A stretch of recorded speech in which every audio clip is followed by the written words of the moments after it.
Welcome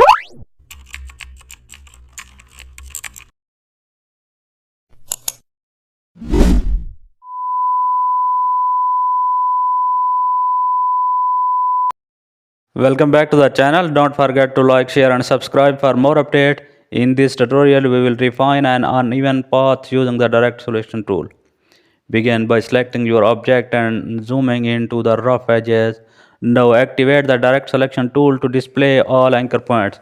Start with the first point and gently pull the handle outward. This will open the curve and smoothen the flow. Next, move to adjust anchor for continuing shaping. Drag the handle slightly downward to match the first curve.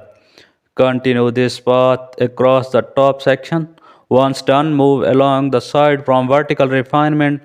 Pull anchors inward for a tidy and symmetrical edges. Now correct the bottom curve by lifting its anchor slightly. Adjust the handle